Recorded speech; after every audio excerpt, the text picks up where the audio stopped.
There's no doubt, and I've seen this year after year, and we're now in the third year, the island really dramatically changes people. It gives them an appreciation of the important stuff in life. Right, you fish bastards. This is going to get you. I thought the waters would be absolutely teeming, so I was like, we'll go out, we will catch lots. F***ing hell. I really had this image that we'd just be there, like, fishing all day, coming home, having a massive fish dinner. Nothing. Oh, yeah, man.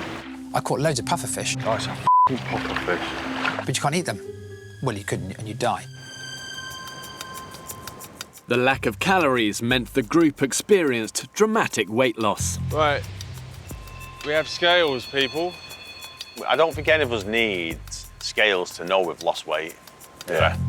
Between them, they lost almost 30 stone. Lily Martin, 55.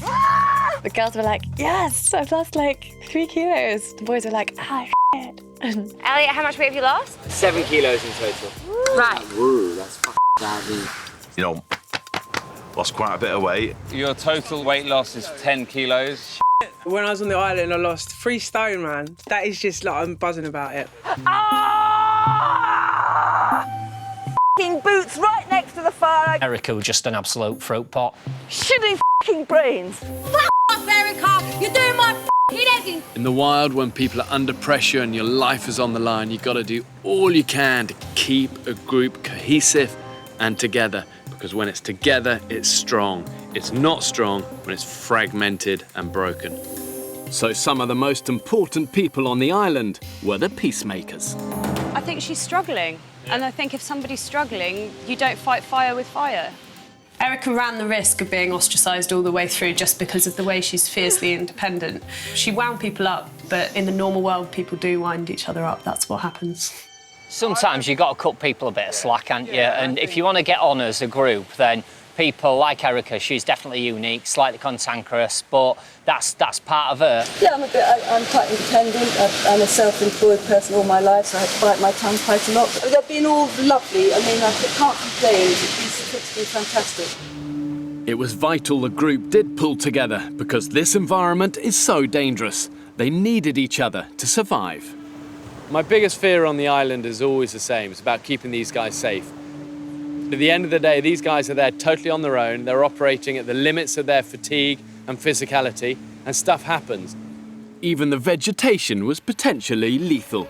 The fruit from the manchineel tree, known as death apples, would kill if the islanders hadn't spotted it. Hey! Who's put their trousers on there? That's a death apple. They look like lime leaves. If you go along, there they are. And I just hung my trousers. You did, and they're all over. They're the death apples, so everything's poisonous. The foliage, the stems, the fruit. Lethal. Wow. Well, that was stupid. You remember the rule of threes we taught you in the training? Yeah. 3 weeks without food, 3 days without water, 3 minutes without air, 3 seconds without thinking. Literally. Yeah. You know, and you witness that. This place is beautiful, as everyone knows, but the fact you can turn around and just bite you in the arse so quickly. Well, it's why good survival is actually very undramatic. You don't take a lot of risks. You know, you manage yourself, you're efficient, you conserve energy. You know, Yeah. it's not so exciting, but it's how you survive. While physical injury is an obvious danger in this kind of environment, it's easy to underestimate just how much of a psychological toll the island can take. Hannah, you're right, you sure? You're right, mate. Hannah, that's it. Red. Just don't like it when it's overhead. The violence of the tropical thunderstorms triggered war veteran Hannah's post-traumatic stress disorder. We're in the eye of the storm. I thought I had beaten what happened to me in Iraq in 2007. I realised I haven't quite beaten it just yet, and that maybe I might never fully beat it. And that was a bit of a shock, actually. Despite having to leave early, Hannah did take positives from the experience. Yes! I'm so glad I did it. If I didn't give it a go, I was never going to learn what my limits were as an amputee. Never thought I'd be able to do something like this, ever. It's made me go and get some of those coping skills, and so that hopefully in the future I'm going to be a stronger person from it. Never ever taken my youngest daughter, who's 1, swimming, ever. And since I got back from the island, I was brave enough to take her on my own to the swimming pool and get in the water with her. I had to really feel confident to do that because she's a baby. Came back from the island and thought, do you know what? I can do it. I know I can do it.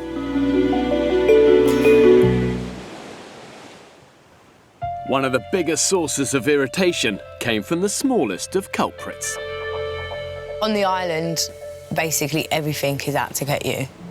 The worst, top of the list, is the sandflies, like absolute bastards. I can't stop itching everywhere I go. They're just all over me. They're ruining my f***ing life. They're everywhere. You just see them and you're like, you little shits, stop taunting me.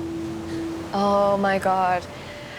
There is no worse form of torturous hell on earth than being eaten alive by bastard sandflies. Oh, Jesus, you. For some people, multiple bites from sandflies had a particularly nasty effect. Oh, God. These ones all over here have now turned into one massive blister. Dan's like, it was like a thriller video. Fingers have swollen and I can't get my ring off. Completely stuck. The islanders found a creative solution to keep them at bay. So yeah, this is the classic island sleeping look. First thing you're gonna need, socks on your hands. Second thing, you're gonna need a piece of underwear. My sports bra that I brought with me is now on my face. Is there a trick to dealing with them that we just didn't work out? It's just a reality of it. You're going to get hammered and you need to man up and woman up, and it's just embrace it. Can't win, can you? Just suck it up. Good for you guys. And you can't describe to a viewer what it's like just day after day getting devoured by sandflies. Your faces tell a story. Yeah. Considering just how unrelenting and punishing this environment is, the final secret of survival, and the greatest, was just the sheer ability to keep going and endure. It was way tougher than I ever expected. Way, way tougher. You guys have been stripped right back to the raw bones, and it's inspiring to see. And you guys don't see it yet because you're in it. But I come in now and you're different.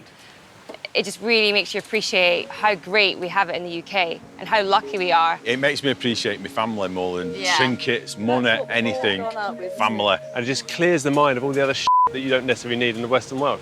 And you realise actually it's relationships and people that make your life amazing, and that's the great thing about it.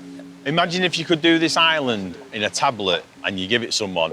How many relationships would it save, and how many families would it save? Your challenge is to really hold on to these things, because as you're right, if you could take it in a tablet, you change the world, but not everyone can do this, you know? Yeah. Okay, let's get you guys out of here.